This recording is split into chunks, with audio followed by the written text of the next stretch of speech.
Beauty! Guys in the Gulf. Here with Northern Territory Evening News. Yeah, I don't. We don't. Breaking news. It's an official introduction, but we don't want to sound like we're being official. Yeah. So how do we introduce? So we've obviously already recorded it. Yeah. Righto. Yeah, Let's right. just go. So a few days back, we had a special guest on for the podcast. He's a local Northern Territory legend. Yep. He's a business owner or a family business owner. Yep. He does a lot for the community. Champion, all-round good guy. Yep. Yeah, Trent DeWitt. So we've just had him on, and we're going to make it into a special two-part episode because we couldn't fit all his goodness into one episode. So here it is, part one of Trent DeWitt. So you guys there use a Katherine Game Fishing Club. Yeah, we've got the KGFC, yep. So and are you on the committee there? I am, yeah. I'm public officer for You're that. the public officer for that, yep. Roger. Oh, Yep. you know all about it then. Yeah, absolutely. No, and we work hard to try and grow that club as much as we can. Yeah. Our biggest thing is fish for the future. Like, we want our kids and our kids' kids to be able to go out and catch a barra. Yeah. And so we are just constantly promoting anything we can do with the kids. Yeah. We have a pretty big event, a kids fishing fun day every year. Yep. And that, we get 100 kids there, as well as parents and stuff. They get a shirt, they get a feed, and we do all these different stations. Yep. So we do a filleting station, a mud crab cleaning station, knot tying, casting, boat safety, little first aid station, just lots of different things that, just so they rotate through and get them used to doing different things. Yep.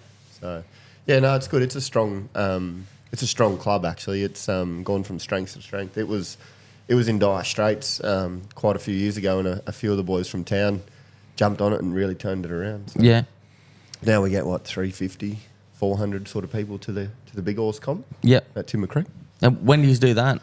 That's over the May Day long weekend. May Day, yep. Yeah. So, because we have, obviously Easter weekend's our big comp here, Easter weekend.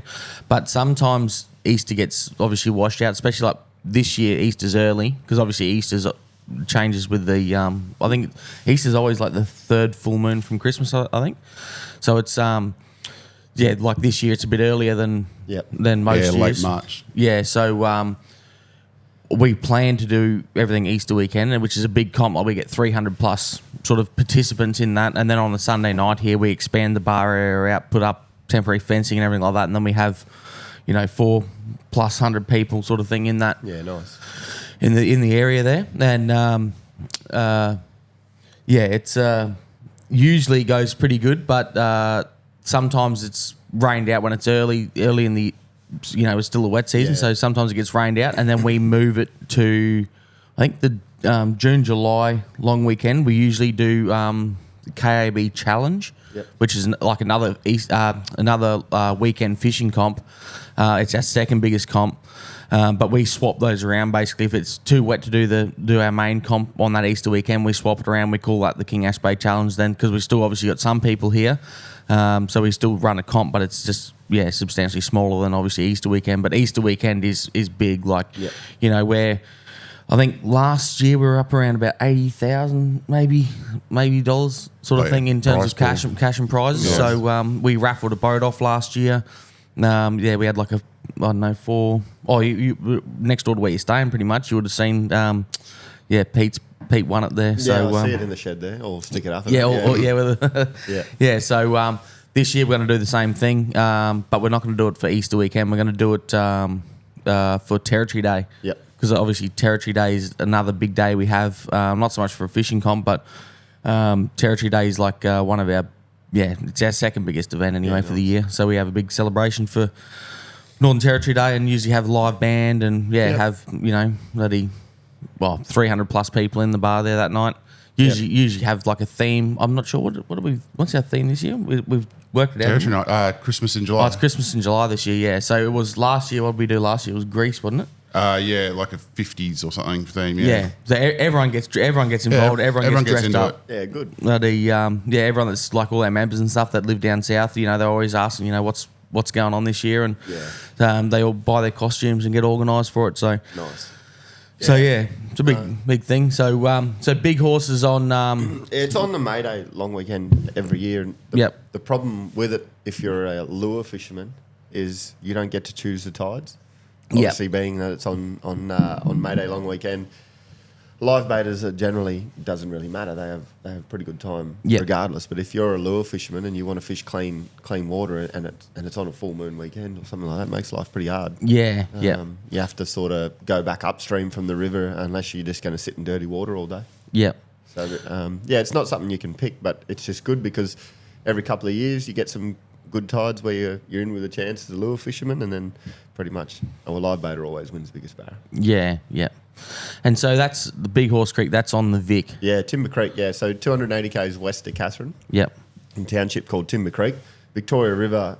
It's one of the biggest and longest rivers in the NT. It starts way back down near the WA border and runs all the way out into the Gulf on the other side of not your Gulf, different Gulf. Like the Joseph Bonaparte Gulf. Exactly. Runs out there. Yeah. So it's a magic river too. It's one of the most specky rivers you can fish. It's absolutely beautiful. Yeah, some of the rock shapes and stuff down there, you wouldn't think you're in the Northern Territory. Really, really special place. Yeah, it is surrounded by a Bradshaw training field. Defence base as well, which causes a few issues at the moment with access to certain rivers and stuff like that. They've a few leases changed from pastoral to defence leases, and we've lost a bit of access here and there, but we're working towards an agreement with those guys to sort of get us back in there for the Big Horse comp, which is good. A lot of people like to fish a certain river there called the Angalari, about 30 k's down the river, and because it heads into the training base, you're not allowed in there. So they close it down so they can obviously blow shit up. Yeah, exactly, mate. Yeah, they do their they say they do their water landings and stuff there. They do a lot of waterborne training things. I don't think they'd be doing any swimming in there. They'd want to have a gun if they were swimming. But it's a bit of a difficult time, but we're working with them. We're having really good positive conversations with them at the moment, just with the fishing club alone, just to try and get the Big Horse back up open again into there. Just to get access for that over that weekend. Absolutely. So you can... They had big flooding in there, didn't they, just recently? Yeah, absolutely. It's only just come down now. So I think there's a horde of Katherine people heading out this weekend to go and fish the runoff down there. It's only been up once, obviously, but it was flooded for quite a long time, which should fill up all them floodplains, and any of those landlocked billabongs should be opened. So fingers crossed those people who head down this weekend should do all right. But as far as the Big Horse goes... we 300 to 400 competitors. Normally somewhere around 100 to 150 kids make up those 300 competitors. So it's pretty cool. It's pretty awesome when we have our presentation night and you sit all the kids down in front and you see how many there are. It's such a strong, healthy thing for kids to be doing out fishing, and to see them all there, it's really positive. So, and that's what the club really does promote, just that fishing for the future and getting them young kids learning off people and getting mentored on some of the fishing ways. So talk about the tides down there, because obviously you've just been fishing here the last few days, but before we get into that, so if you obviously here our tides, like a big tidal movement here is like maybe 3 meters. That'd be like you'd get 2 big tides like that a year, like 3 meters of movement. That's huge here. That's like a maximum, but so over there, you've a lot different tides. So we get a 7 to 8 meter tide, and you might have a 7 meter high in the morning, and then a 0.1 of a low in the afternoon, and then midnight it's high again. So that makes it a really difficult river to fish, again, if you're a lure fisherman, because that water just stirs up so quick. So you really got to pick your tides there to know that, all right, if I'm going to lure fish, I need green water. So they need to be coming off the neeps, so I've got a bit of run, or right in the middle of the neeps. Otherwise, you're going to spend most of your time sort of fishing around the boat ramp, which is not a bad thing. There's a rock bar there called Last Chance, and it's the last chance to fish on the way home. And I reckon I've seen more big fish come out of there than anywhere. But it's just it's a live baiter's heaven though. There's every corner's full of mullet. You can pull up, grab some bait, sit down with the kids under a bloody canopy there, and soak some live baits and pick up salmon and jewies and. Obviously decent barra in that as well. There's a lot of other spots to fish in it too, though. It's not just the Vic. Obviously, there's the Baines River, there's Bullo River. It's just a really difficult river to navigate. And how far is it from the boat ramp to the mouth there? I actually don't know the exact distance. It's a long way. I've been down there once with my old man. Must be 110 Yes, it's a long way. Yeah, but it's really, really treacherous. It's rock bars or sandbars or both. Sandbars, whirlpools. Yeah, I suppose big tidal movements. Big tidal movements, mate. Yeah, so you can hit, like the river will hit a rock wall, turn left, and then go right again. And then as it hits that, there's a whirlpool there, and you've got to go through that, navigate through, and you head out into the Joseph Bonaparte Gulf then. And it's it's a pretty specky place. I've never caught many fish down the mouth. I've only been there once or twice. Just the tidal movements, even if it is neap, it's a scary place. Yeah, Pushes hard. I can imagine. Yeah, and it's just always red down there. You know, we get really clean green water up around Timber Creek, but once you get down the river a bit and it starts to get on those shallow sandbars and that, it just just red, dirty. Yeah, like the river is here at the moment. Exactly like the river here at the moment. You know? And for me, I just don't even bother really looking for a barra in that sort of water. Much the same as here, like when that water's real dirty, as it is at the moment, unless you can find a creek that's running fresh, like clean water in. Yeah, absolutely. Yeah, and that's the thing. This time of year, when you go to Timber Creek, it's going to be disgustingly dirty. Yeah. But they're all heading down looking for a runoff creek, any new billabongs that might have opened up and things like that. There's plenty of that opportunity there, especially when you look on Google Earth at the Vic, you can see over time where it's moved. It's horseshoes are everywhere where it used to be the river and now it's not. Oh, so now it's made billabongs and so now they're bends billabongs, and And so, when you have good wet seasons, it opens up those billabongs and they'll run for a few weeks and all that bait will escape and obviously those barras sit there and just gorge themselves. Yeah. So is it similar to fishing the daily, you reckon, or is it completely different? Different still? Yeah. Yeah. No, the Vic is a if you think you've got it worked out one weekend, you'll remember those tides, you'll go back there and you won't catch a single. Yeah. It is. And that's why I really like it, because it challenges you. You've always got to think, oh, geez, what am I going to do now? How am I going to find a fish? Where are they going to be? They can be stacked up in the timber. That's another big problem we have is trolling the timber, especially late in the build-up, when that water's really salty and all those barnacles are growing on those trees. You'll troll a lure through there. You'll have one troll. You'll bring your lure up and your leader's completely fried. Yeah. And you didn't even get hit. And if you do get hit, you just get broken off. Yeah. It's so it's definitely a tough place to fish. We sometimes make up some wire traces even just to fish through that timber, just to try and get the fish out. So do you fish, do you get cherrapin there as well? Yeah, definitely get a lot of cherrapin, especially just up past the boat ramp in the fresher water.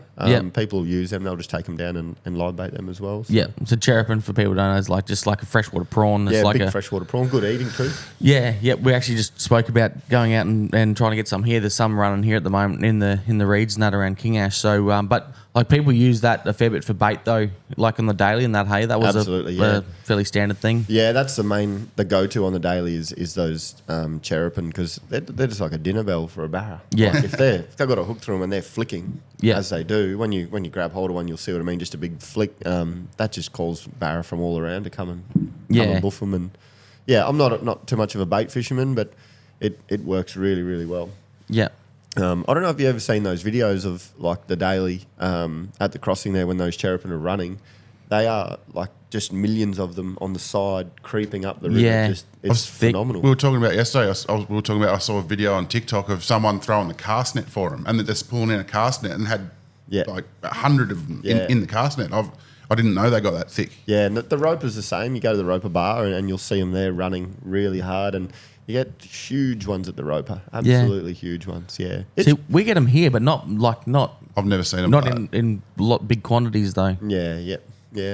Just different environment, I suppose. Yeah. The roper's such a long, winding freshwater river, and so is the daily. Yeah. The daily starts way back up, sort of east of Katherine. Yeah. And then we're the headwaters of it. So whatever we get, the daily gets. So. Yeah, because the Katherine flows into the Katherine River flows straight into the daily. Yeah, the Katherine, as well as the Ferguson, the Edith, the Cullen, the Flora, lots of them all become the daily river. So when you drive over that big bridge in Katherine, all that water's going to the daily? Exactly. Yeah, awesome. Yep. Yeah, it's about, I think it's 2 days worth of time. So when we get a sort of surge 2 days later or something like that, I think they see it. It starts running into the daily. Yeah, they see it down there not too long after. Yeah, it's 12 hours from the Katherine, from the gorge to the Katherine Bridge for water to run. So we'll see a surge on the metering gauge at Nipmaluk, and then we'll get the water, and then not long after the daily we'll pick it up as well. Yeah.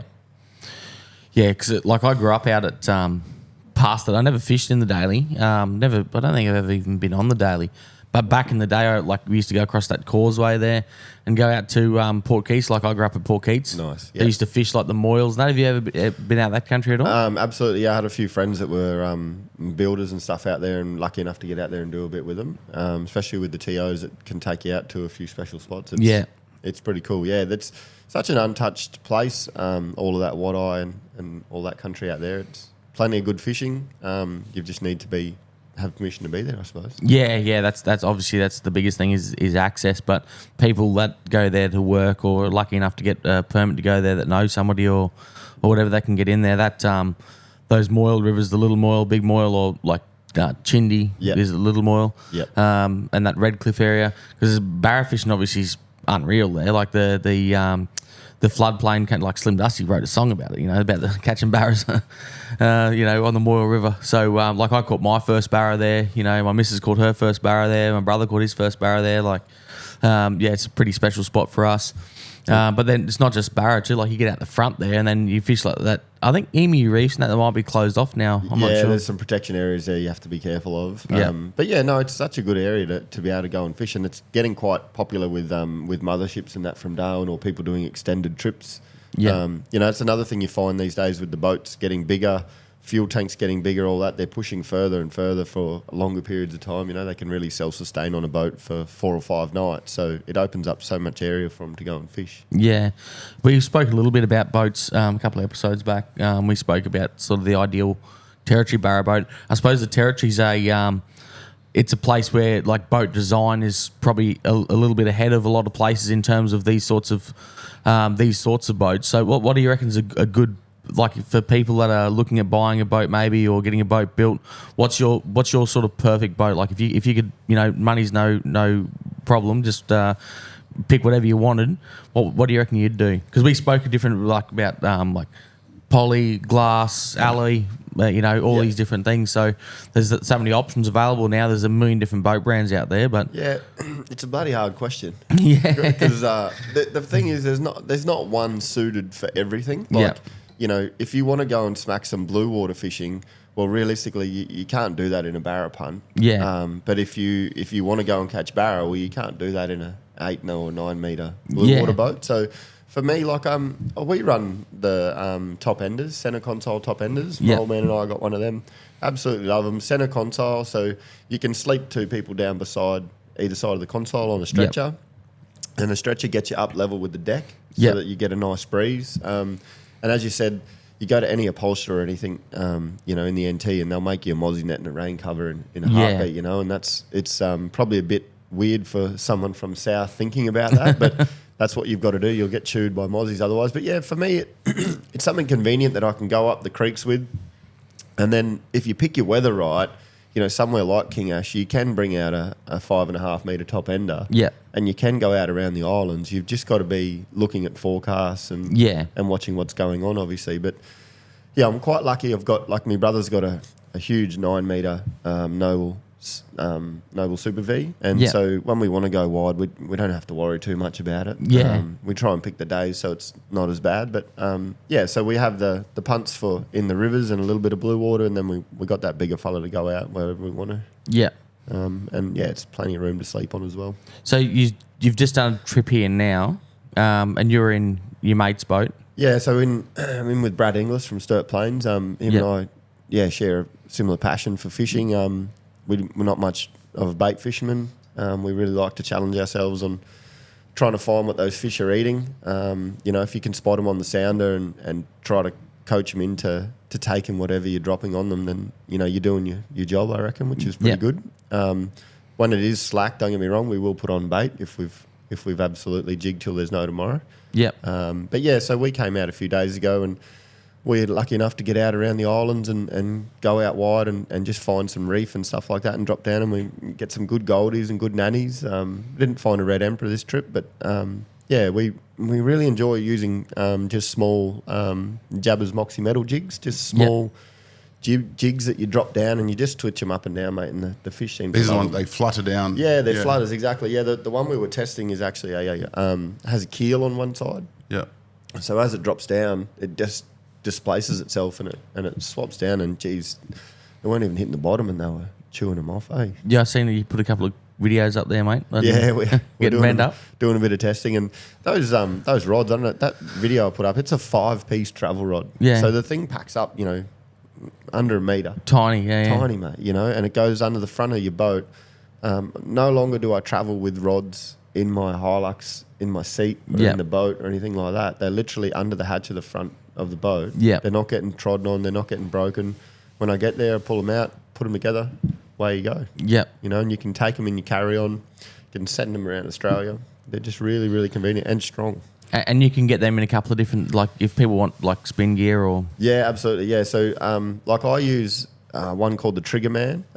It's about a 20-pound rod, little 3000 Stella, and I absolutely love it because it gives me the full sensitivity of what's going on with the jig, but also when I load it up, I can really put some hurt on them, and you don't think that when you're holding it, you go, geez, this thing's going to break, but when you give it to it, it holds up. I haven't broken one yet, thankfully, and I've tried. We've put them through the test because we're in the shop. We want to sell them, but I want to know that if I'm giving this to someone, it's going to hold up to them. So Brad likes to use a Wanderlust, which is an overhead one. Uses a 300 Tranks with an oversized handle on it, and that's what he jigs with, and absolutely loves it. Yeah, you can use them in the creek though to catch barra, and then you can go out and drop them for a dewie or for a redfish or whatever you're targeting. Yep, which is something I suppose that's again we've spoken about gear a few times now, but that's something like sounds like a good all rounder. So you can you can go do that. Like you can go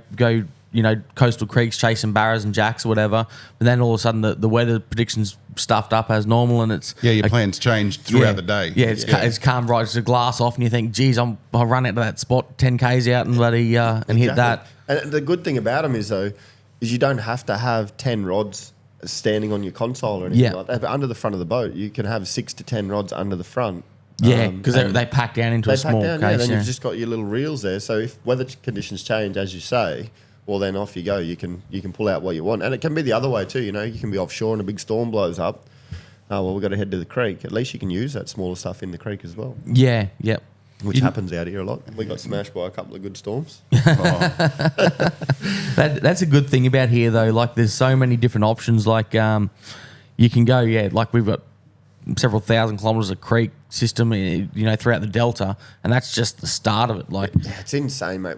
Even just boating around, your mind boggles, and you just go, oh, they could be there, they could be there. It just never ends. Everywhere you stop has the potential to find fish. And that's the good thing about King Ash Bay and those islands. It's amazing the amount of species that are out there and how many there is. Around every corner there's a hole with a... Exactly, yeah. I get people messaging me all the time asking for spots, like GPS coordinates and that. Yeah. But I don't really have spots on my sounder. Like it's so much, especially when you're at the islands, that it's this reef and interesting looking ground everywhere. Yeah. Like it's just covered with it. And when you're looking for spots, are you using your side scan or your down scan? Oh, look, I'm not. I'm pretty tech savvy with a lot of things, but when it comes to my sound is what he's doing. Sneaking in at night. I'm way behind when it comes to using my sounder. Yeah, I'm not really using side. I try and use side scan, but you see these beautiful buttery images that people upload of, like, you can see the perfect outline of a barramundi, and that with mine it just looks like pixelated rubbish. Yeah, and that's a problem that we see a lot. Is that you got to be realistic about it. Those guys are professionals who are paid to tune that sounder to every fine detail, and they'll spend 10 minutes on a screenshot tuning it to get that picture right. Yeah. So, people shouldn't be upset if they can't see a barramundi on their sounder, or they can't see the outline of a snapper or something. What you're looking for on those side scans is just grains of rice. Yeah. We just want to see grains of rice with some shadows beside it. And quite easily, if you're poking along with your side scan, you'll pick up a shelf, because you've just got to think that your side scan is like having a torch shining down off the back of your boat on a nice angle. So if it hits something here, it's going to make a shadow beside it. Yeah. And with the fish, that's all you're looking for. Yeah. So people shouldn't be too disheartened if they're not getting this perfect picture of a barra, because it doesn't happen all the time. Yeah. 1 out of 100 little scans over a piece of timber, you might get a barra there. Yeah. So, but they definitely come in handy. The side scan, especially out here, because you just don't, like you say, Mike, you don't need GPS coordinates. Yeah. You just put your side scan out and have a beer while you're poking along, and all of a sudden you'll come across a lump and you turn around and you put your electric down or you drop your anchor on it and you do a few jigs, and if there's something there, if not, keep moving. So when you're out there, are you looking for fish on the structure, or are you just looking for structure? We're looking for fuzz on the structure. Okay. So we'll have the sounder set up with a GPS on one, a down scan on the other, and the side imaging on one. And so as we're just poking along, we'll be side scanning. If we see a nice shelf, we'll mark it, we'll spin around, and just as we float over the top of it, we'll look for that structure coming up on the down scan, so your traditional sonar, and then we'll look for a blue line on top of that. Yeah. And that blue line generally indicates fish or bait or weed or whatever it is, but that's what we've found holds the fish. Yeah. So, we don't often... Every now and again, you'll get a big stack of fish. You'll see them stacked up. The goldies will stack up like that. But rarely do you sort of see them. And for what you catch, when you see that little bit of fluff, the fish that come off that's pretty amazing. Like you don't see them too much on the sounder, but they're there. They're thick. Yeah. So that's our main thing. Usually if we find one or two fish, well, while we're filleting one or two, someone else is just idling along looking for new ground. Have another look. Yeah. Yeah. We're firm believers in not like flogging a spot to death. We can go to a spot where we've caught fish, sit there and jig till our heart's content and catch everything there. But you catch a good nanny, you catch a good goldie, go and look for new ground. Yeah. Because you're putting just another string in your bow for later on when another spot's not working. Yeah. So we're just constantly looking for new ground, and the amount of GPS coordinates and stuff now, it gets a bit confusing out there. But the tracks tell you a story as well. You'll see the drift lines and whatnot. So yeah. And do you you're not anchoring up much? You're just drifting? Yeah, rarely anchoring up. Just drifting across. And with the jigs, you've got to be careful you don't get snagged if it's a bit of a rocky bottom. But you'll find, if you get the drift right, takes you one or two goes to figure out which way you're going. You drift over the top and you just twitching those little jigs as you're coming across, and you'll come up onto the thing. All of you will hit a fish, and then in a couple of seconds it's all over. Yeah. And then so you've just got them sitting right on that lump. You'll find where they are. And so what sort of so you've just been out here now, because we talk about it a fair bit, how different it is here compared to a lot of places in terms of the water depth. Like here, 20 metres, I suppose, is deep water here. So are you fishing that sort of level? Yeah, definitely. So a big suggestion I'd say to people, like if they're looking to try and find fish, anywhere, doesn't matter where you are, whether you're out off Dundee or here in the Gulf, is to get yourself the Navionics app. Yeah. Because that has all your contour lines and stuff on it. It shows you depth changes. Yeah. And so you're looking for a metre or two change. You want it pretty instant. And then if you can find a metre or two of water change in the Gulf of Carpentaria, you're going to catch fish on it, pretty much. Like that's just a given. So, if you look above West Island and out off Urquhart and stuff like that, and you look at those lines that are there, and when they get closer together, that's when they're changing quicker. Yeah. You mark it on your Navionics, go for a look, sound around, and you'll generally find a fish there. Yeah, that's one good thing about here is like you can, it doesn't matter really which way you go, you know, anywhere you go, there's going to be fish there. You just got to put some time in and have a look, and you're probably better off, spending more time actually driving around looking for spots rather than actually just pulling up and trying everything. You're better off just driving around and actually looking for good areas, you reckon? And it's a hard thing too because the tides out here, you can pull up on a rock wall, just be cruising past it and go, oh, gee, that looks a bit fishy. You can pull 20 or 30 barra off it. Yeah. And then you can go back there in a week or two's time and there's nothing there at all. Yeah. And that's just those fish, swimming with the tide, moving with the bait, doing their thing. Put it in your memory bank, but it's sort of... sometimes you just be Johnny on the spot with it. Yeah. Yeah, certainly. Like we've got a couple of spots like at Crocodile Point Way and that. Like Mikey did a video the other day out there and got a good jewie and that, like a metery jewie and that, and good goldie and that.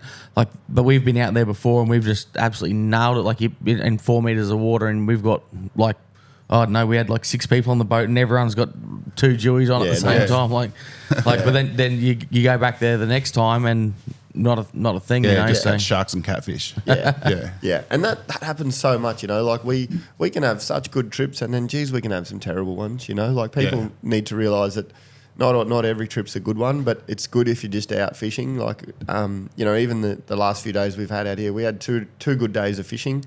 We woke up on the third day, massive storm rumbling, blew the boat up onto the beach, and we were on the beach for 4 hours, sitting there waiting to go again, because the storm got us good. And then, and bad things will happen like that, and you just got to take it in your stride. And you're also going to make mistakes. While we were out there fishing, we were doing a bit of with the side scan again. Just scanning some rocks and stuff like that around the headlands, only in about 5 or 6 meters of water.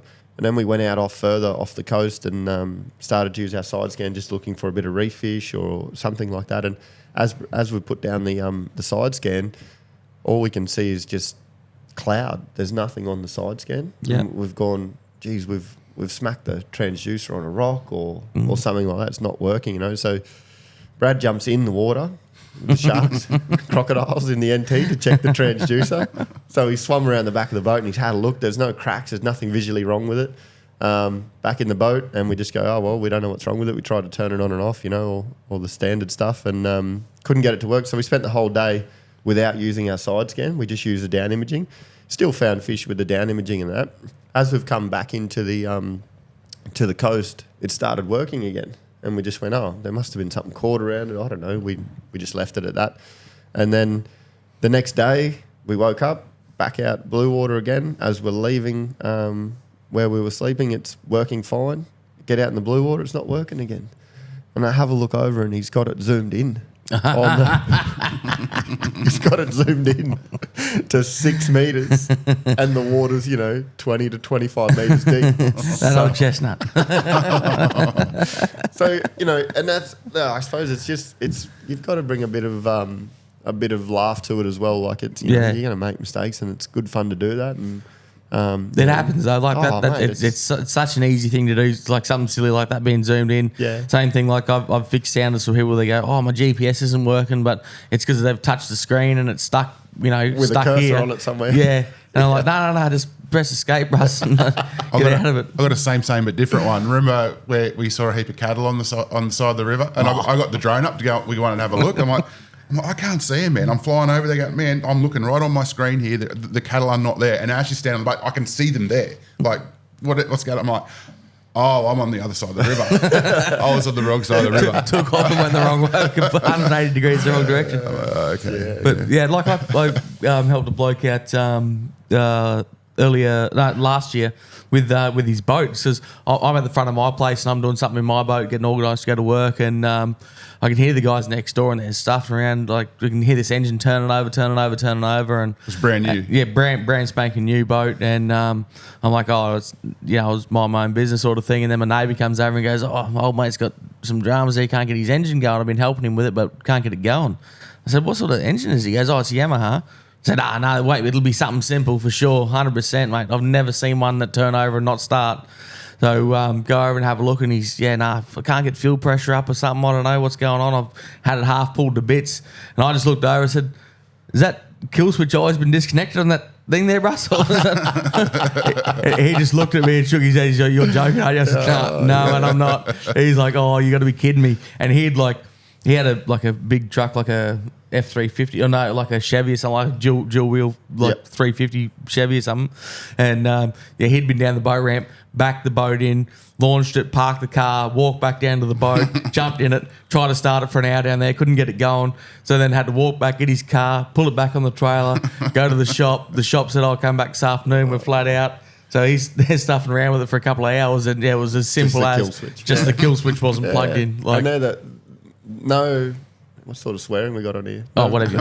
No ups. There's no stories. That's it, mate. There's they're the ones you remember when you make a mistake. They're the good trips, and I've done several. But a little 40 horsepower Yami with a fuel tank, plug it on, priming it, not priming real well. Anyway, it should start. It's a Yamaha. It always starts. Pulling the thing for about half an hour until I realised I'd put the fuel line on backwards. That's another good trick too. Doing that, or the engine will cut out when you're going down the river and you haven't released the breather, and the tank's just sucked itself in. Yeah. that's a fairly common one. So you're from Katherine, obviously you're rod and rifle tackle world in Katherine. Yeah. So family-owned fishing shop there, mate. It's been in my family for about 40 years. It's been going since 79. And if anyone's ever been to Katherine and you've been into the Woolies supermarket there's a Brumbies there and a Smoke Mart. Yeah. It actually used to be in that in the Brumbies to Smoke Mart. Oh, really? That's where the shop. It was actually down the end of the street first, where there's another shop at the moment. It started there and then it moved into Woolies, and that's where my old man was a Woolies manager, and so he used to go across to that place at his lunchtime in Smoko, spend all the time looking around the fishing shop, end up buying into it. Yeah. So he left Woolies, and him and Mum bought into it.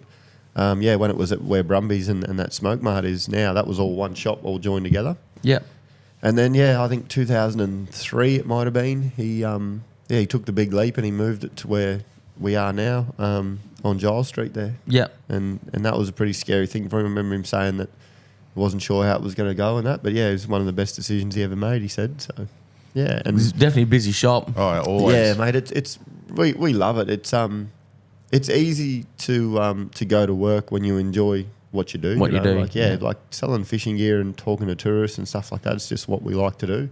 Especially trying to share the territory with them, like making sure that they see as much as they can in the time that they're here. And try and ignore some of the bad stuff. We're always going to have issues. We're not. We're a pretty resilient little town. We get a fair few dramas as well, but as far as that goes, like it's such a magic little place, and the shop itself has gone from strength to strength. We've got smokers and barbecue stuff now, and Yeti, and we've got guns and ammunition, and we sell push bikes and fishing gear. And camping gear. You've got the big social media following, and maybe last year you put up a video of setting up out the front like a time lapse. All the stuff you set up every day and pack it all up every day. There's the amount of stuff you got there. It's so incredible. For the dry season, it's about a 30-minute setup. It's to set it up, and then it's 30 minutes to pull it down. But the thing is, we've just reached capacity. We can't stock any more stuff. We want to put more in, so we just have to put it on the footpath. Yeah. So for people that don't know Katherine or haven't been there before, so basically your shop's there, and then you bring out, when you open up in the morning, you're bringing out like eskies and push bikes and smokers and all that sort of stuff out and put it on the front. There's about 35 bikes, I reckon. We wheel in and out every day, and 15 or 20 eskies, and we go smokers and swags, and we just put tents on display and rooftop tents, and look, it takes a while, and luckily it's a dry season, so we don't have to worry about rain. But it just lets us display so much more stuff, and people actually get to see what you've got. When you have it buried in a corner somewhere, it's pretty hard to sell it. So. That's it. It's got to be visible. Yeah, absolutely. And the market these days with soft plastics and lures, it's just evolving so quick. Every man and his dog is doing their own soft plastic or their own hard body, and someone will catch a big fish on them, and it'll go hard on social media for a while. And if you don't have it, well, you won't sell it. So you got to continually, follow what's new and what's trending and what's working. There's still the old staunch stuff that just, a barra classic. You just a gold bomber. You're never gonna ever not catch a barra on one if there's one there.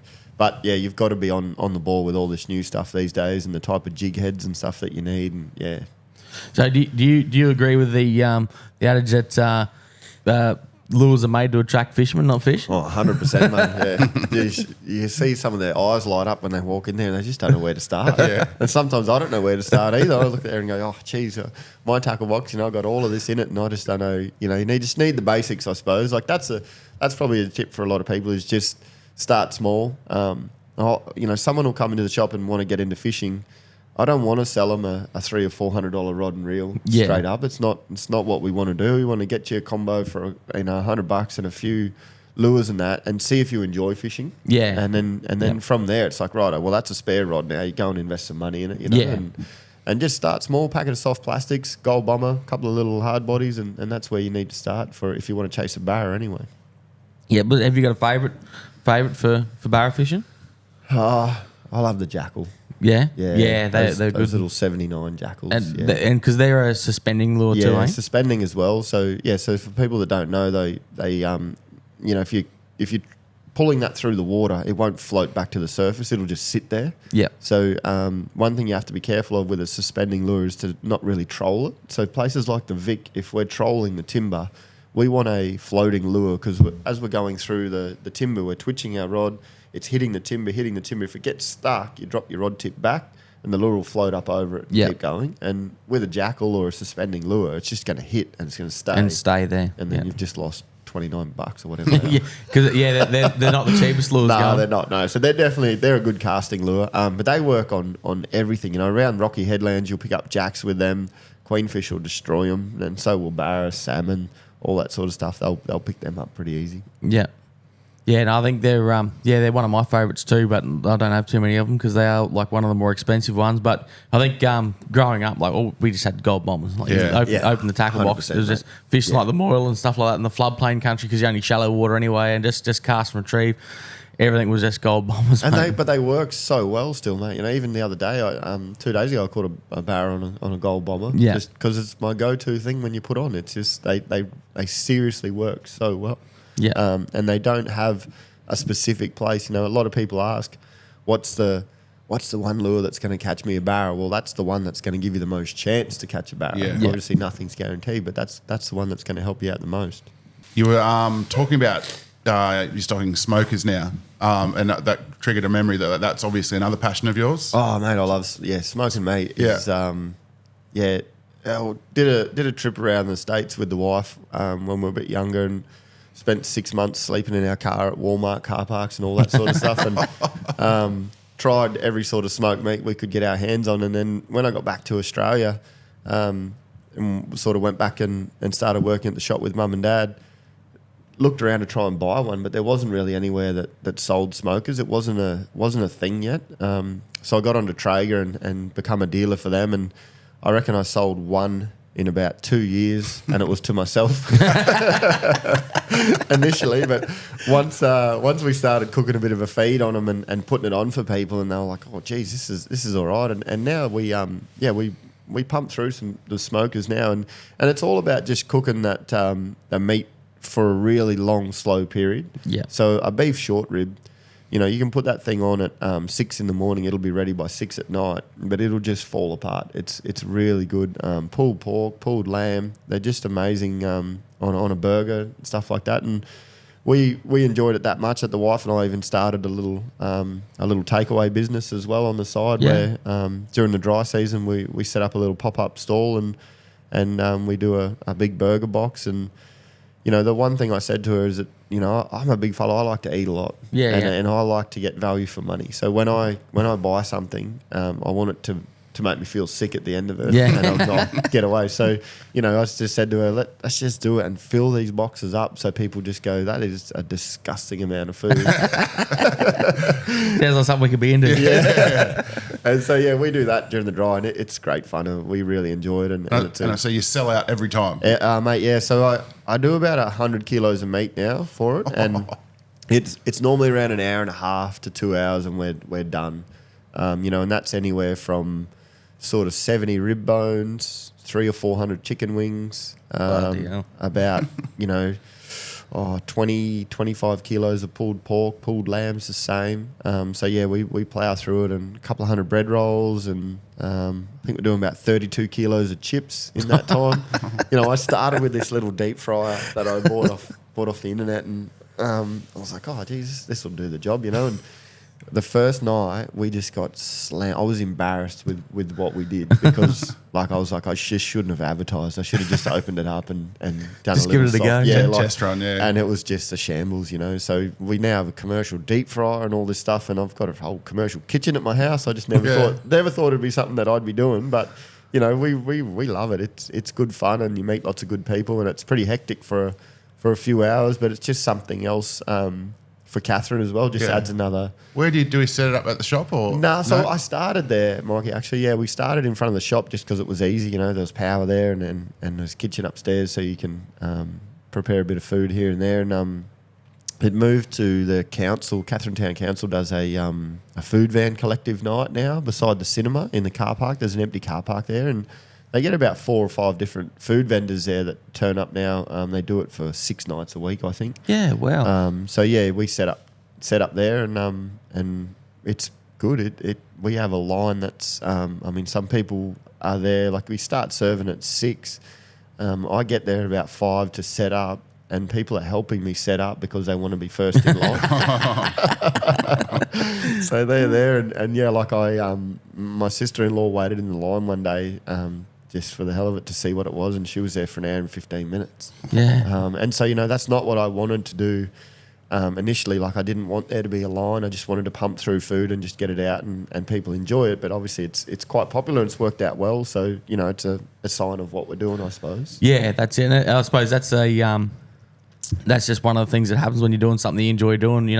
Other people can see you enjoy it, and if you enjoy doing it, you do it well, and then that comes across for people, I suppose, is like they can see you enjoy it, so they enjoy it as well and get amongst it. Yeah, you 100%. do a fair bit at the shop too. Like you do, like quite often, anyone that's driven through there in the dry season, see you quite often got the smoker going out the front and got something on the go. Yeah, well, and that goes back to what I said before. Like, I just don't feel like I go to work. Yeah, I just go to a place every day, and it's like, geez, I got some bloody beef in the freezer. I might get it out and we'll smoke it up and we'll have a beef burger for lunch or something like. So, yeah, I don't know. I just if you enjoy what you do, it's easy, and so we just try to smoke a bit of meat for people. We'll put on a sausage sandwich, or we'll do a pig on the spit, or just something to, it's all about improving the livability of Katherine for me. Like the shop's a side part of that, but I live there and my kids are going to grow up there, and I just want it to be the best place it can be. And by doing these little things, makes people hang around a bit more, Yeah.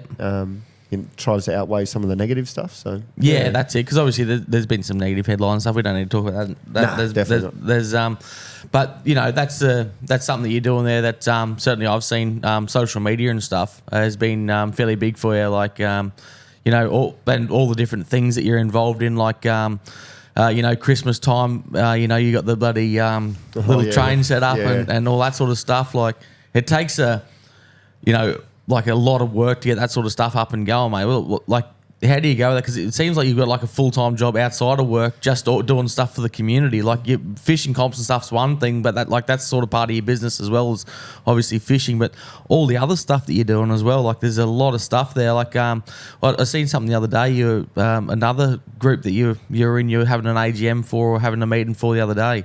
Like what was it? Katherine Progress? Katherine Community Projects Association. Yeah. So that one actually started out from 3 or 4 years ago. There was not even a Christmas tree in the town. Yeah. Like I'm not a religious person or anything like that, but I just really, Christmas time is a cool time of year. Yeah. Like it should be, every kid should be able to enjoy Christmas, even though it's stinking hot in Katherine. It should still feel like Christmas, Not exactly snowing, but not exactly snowing, but yeah, like there wasn't even a tree in the town. There was no lights up or anything like that. So I rang one of my mates and I said, what do you reckon? Should we just fill this place up here with lights, and we'll ask some businesses to donate towards it? Yeah. And we'll call it the Katherine Christmas lights, brought to you by the businesses of Katherine, just to say thank you to the people of the town. So the first year we did that, I think we had 40 or 50 businesses donate a few $100 each, so we went to Mod 10 and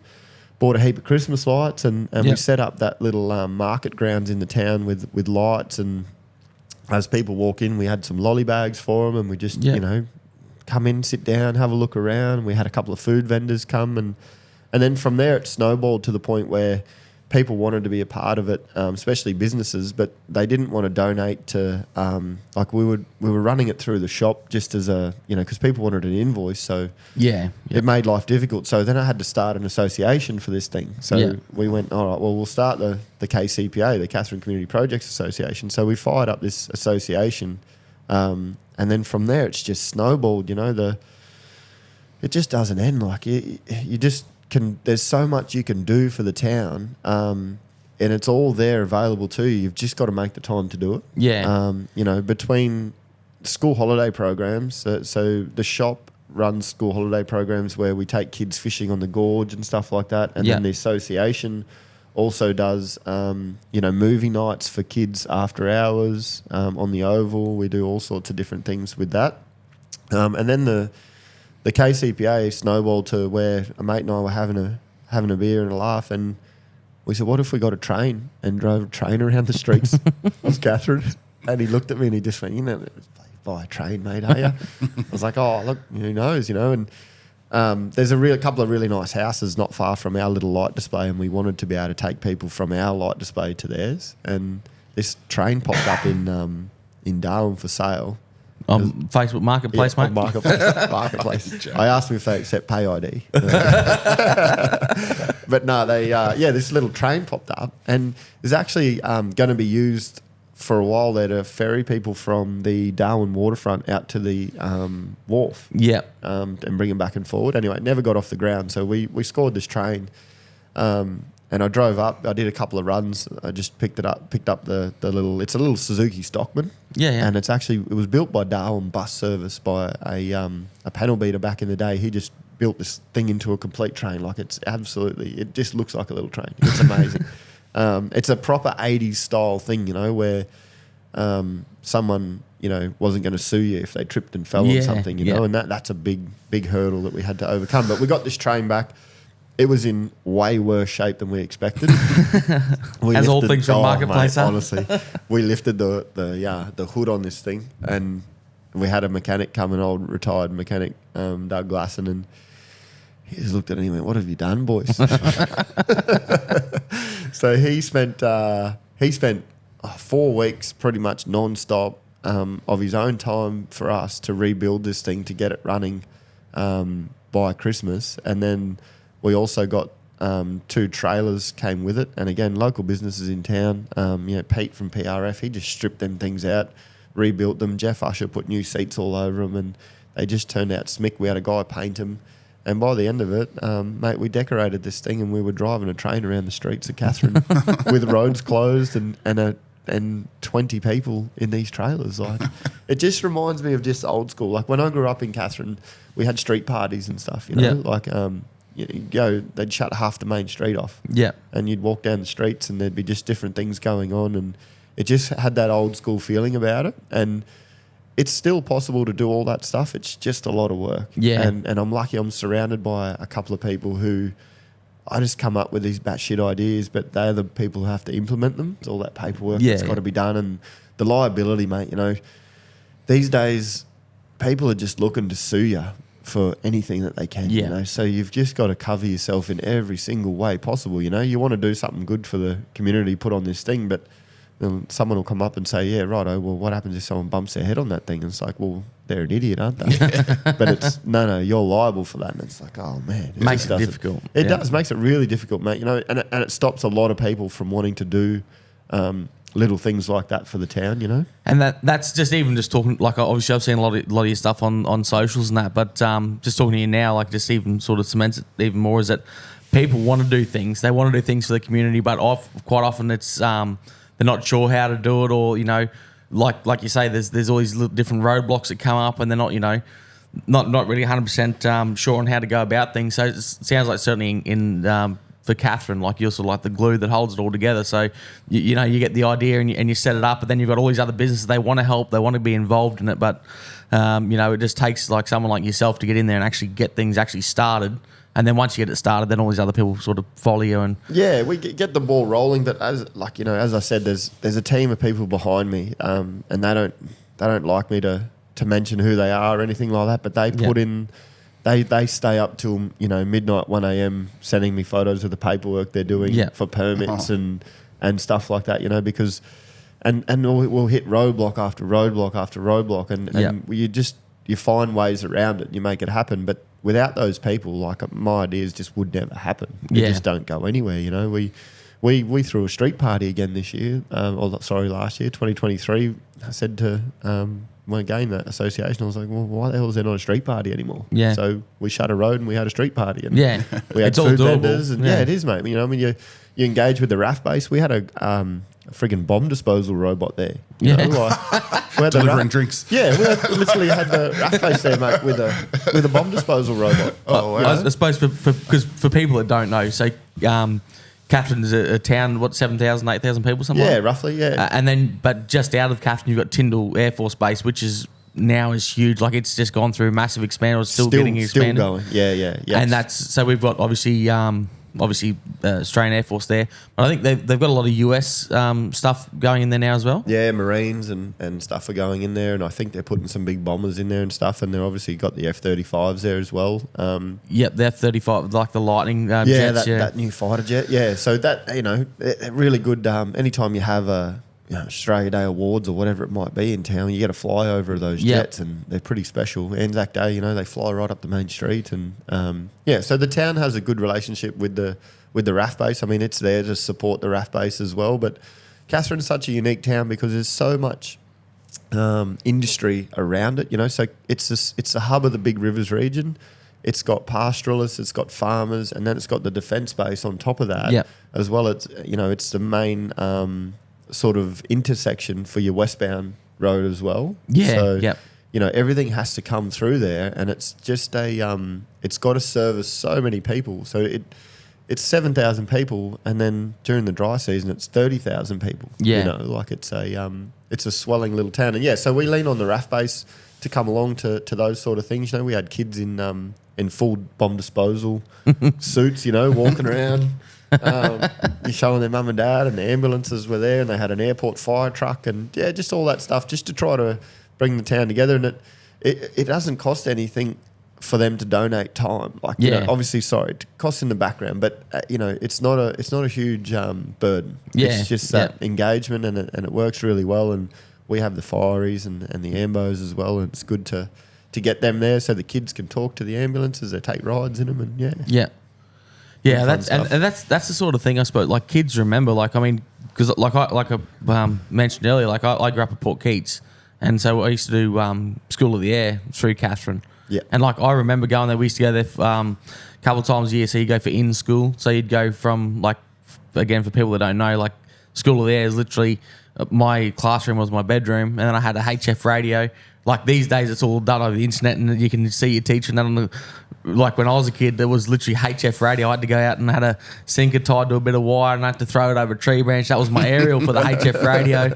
And then you couldn't use the HF radio sometimes because, like, that was the military were doing the exercise, because they do exercises down around that Bradshaw, which is not that far from Port Keats. So, you'd literally get on the radio in the morning, and you'd have like a 40-minute or something class, and you'd have like they'd call them clusters. So I was in like the Bonaparte cluster.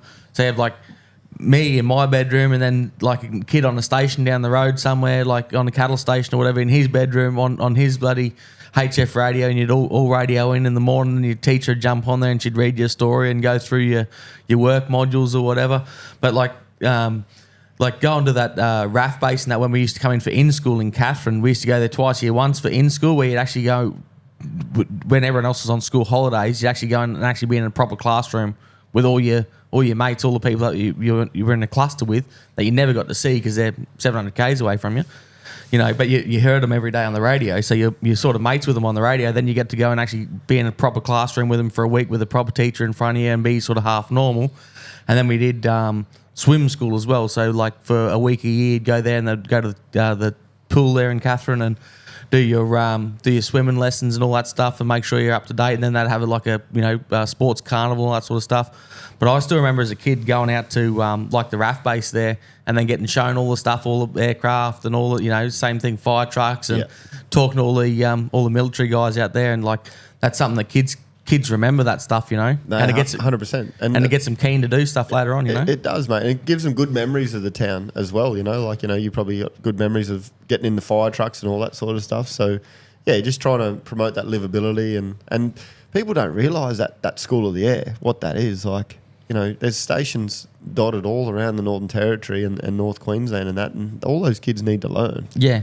So they all, every day, they go to a schoolroom or a bedroom like you had, and they go to school just like every other kid does, except that, they're over Starlink these days. They got their Wi-Fi, and they've got a classroom there full of kids. And, Brad's a young fella. When we come fishing out here, there's a young fella that's on School of the Air not far away, so we drop him off. He spends a few days with that family, and we go fishing, and they're best mates, but they're best mates through School of the Air. Yeah.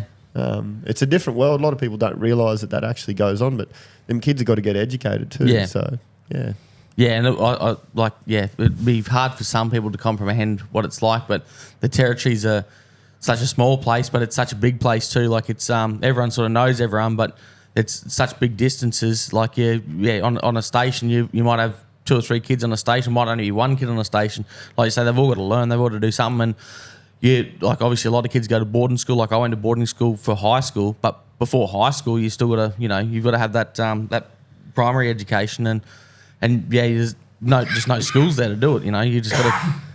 No, back in my day. Yeah, no, that's it. Starlink is the way to the future. Unfortunately for these kids, that's how they've got to. That's how they've got to learn. And yeah, I mean, it's a really good system. Like you would never know that a kid does School of the Air unless they tell you. Yeah, you know what I mean. They probably learn better through School of the Air than what they do in a classroom because there's no distractions. Yeah, they're in a room and they've got a lot of the stations have built specifically a schoolroom, and they've got a govy there that helps them as well, and so they get a really good education and don't get distracted and fall into some of the holes that you can in town too, So and you still have that interaction like I did when I was a kid. You still have that interaction a couple of times a year. You go and you still like that the school would organise your sports carnival and your swimming stuff, and then you'd still get to do all that stuff as well, but you sort of got the best of both worlds, I suppose. Yeah, absolutely. No, so, it's a different world. You've got kids in Katherine now? Yeah, mate. Yeah, I've got a 2-year-old girl and a 4-year-old boy. And yeah, the young fella just chomps at the bit for the fishing, which is good. I try not to like force fishing on him or anything. Like if he wants to come, he comes. That's good, because the last thing you want to do is jam it down his neck. If he wants to do it, he can do it. So I seem to think that if you force someone to do something, they're not really going to do it. Yeah. So just let him make his own decisions on that. And yeah, I'm sort of nervous about being a dad as well. Like that's you think shit, I got my kids now, made some people. You got to try and put them on the right path now, and that a lot of that falls back again to that stuff I do with the associations and stuff. Just trying to set a good example for what you can do, and if you're keen to put in the work and your wife doesn't want to divorce you for the time you spend on stuff, then you can make a bit of a difference here and there in a few places. Yeah, so it's good. Yeah, that's it, mate. It seems like you're certainly getting a lot of things going there. So your old man first come to Katherine, you're saying to work at Woolies, like he was managing Woolies or something. Yeah, he opened that Woolies. Yeah, but he used to do guiding as well, did he? On the yeah. So when he first bought the shop. He also did a guiding business out the Vic, So he had a business partner in the guiding stuff, and basically he'd get up at 3 o'clock in the morning and he'd drive them out there, and they'd fish all day. They might stay a night out there. Timber Creek, he tells a few stories of what Timber Creek was back in the day. Him as a guide would pick up the punters from the pub at about 3 a.m, and take them out on the water. And they'd been turning one on the night before at the pub. It was pretty loose back in the day by the sounds of it. But yeah, he ran that quite successfully for a long time. There's no guide businesses left in Katherine anymore, and it's purely that effort required. Yeah. Again, like you've got to drive them. Like there's plenty of good fishing in Katherine. It's just so seasonal with the rain. So if you want to go and take someone to catch a fish of a lifetime, well, you've got to take them to the Vic, the Roper, or the Daly, which is 3 hours away. And that's why we're the hub of the big rivers. We're right there with all 3 of them, and MacArthur's 9 hours away. Yeah. So, he ran that quite successfully for a long time, and got too much with the kids and family and it shut down, and now there's nothing, mate. So it's a tough job. Like I mean. Like I did guiding for a fair while, had a license and charter boat and that, and it's a lot harder than people think. It's not like everyone thinks, that's the dream job, just go and fishing for a living. Like it's far from it. Like it's a lot of work, and again, paperwork, insurances. That's the stuff that really buggers you up. Is like for me certainly it was like insurances and stuff. It just got so expensive. So it is a difficult thing to do, and that's why the people that do it now, like plenty of good charter companies around Darwin and that, and the guys that do it well, you certainly wouldn't complain about the money you got to pay to go on a charter these days, because the amount of stuff that they have to do, like the amount of money that they're spending on insurances and, boats in survey, and then, getting inspections. Like years ago when I first started, it was like a flat rate for a surveyor to come out, because the government had their own, Marine Safety Branch had their own surveyors. And so they'd send somebody out, and it was a flat rate whether you're in Darwin or whether you're in Borrell. It was a flat rate like $130 or something to get your boat surveyed. Now you've got to, like, the government changed it. They got rid of all that, and now that's we've gone to AMSA, like the Australian standard. Now all the surveyors that used to work for the government work for themselves, and you've got to pay them. And now instead of paying $130, you're looking at several $1,000, because you got to get them to get from Darwin to here. It's 1,000 k's to start with. Yep. And then you got to pay for all that, and then you've got to pay on top for the rest of it. So that's like, I'm not in that anymore. The job, I get a hint of it when I take my kid fishing. Yeah. I need to change lures. I need to do this. I'm snagged. I'm tangled. And I couldn't be a guide, mate. It's enough trying to look after one 4-year-old on the boat. So. No, it's a great industry. It was great. Like, I loved it, but yeah, it is difficult if you're not. You've got to go all in on it. When like the pandemic hit, well, I had no trade, because all of our businesses all just solely tourism. With accommodation and hire boat and bloody fishing charters, everything was tied up with tourism. And when we couldn't have anyone, we couldn't even have people from Katherine come down. We were in a biosecurity area here.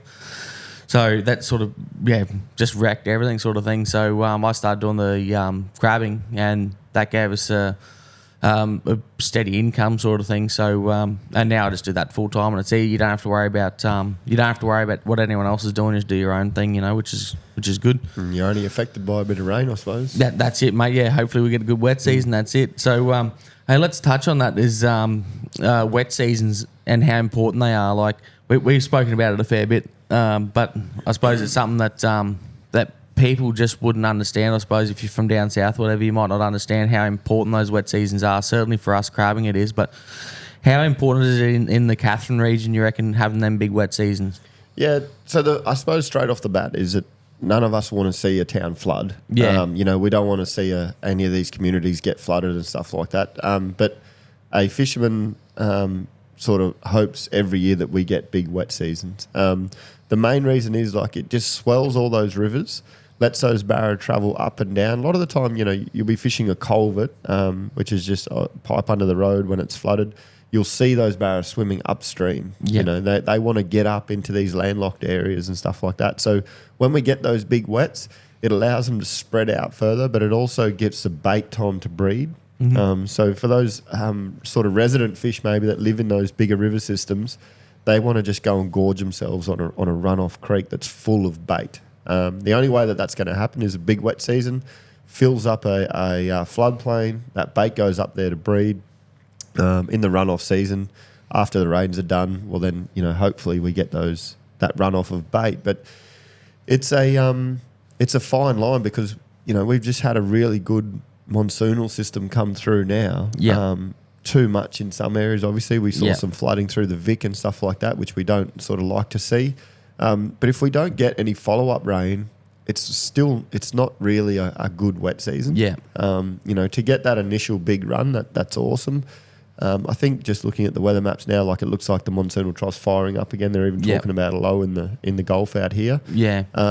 If we get that, well, then that's going to be a good follow-on from that first rain. It's going to keep those floodplains topped up. It's going to let that bait breed, and then we are going to get a good runoff. Yeah. And it allows those barra to just scatter everywhere, and you can find barra in places you just shake your head at, up some little creek somewhere where they've just powered their way up into this billabong, and that the only way they do that is through the wet season, eh? Yeah, it's definitely important. Even for mud crabs, people don't realise mud crabs go way out to sea, and then they come back in when we've had a good run. That's when the crabs come back in. If you had a good wet season, then you get a lot more crabs that year.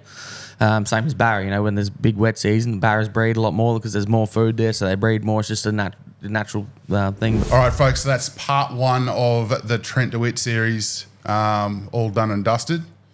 Stay tuned for next week, and you'll see part two. If you want to check his stuff out, it's at Rod and Rifle Tackle World on Facebook. Check that out. Follow him on socials. Check out some of his gear there. that? Guides in the Gulf.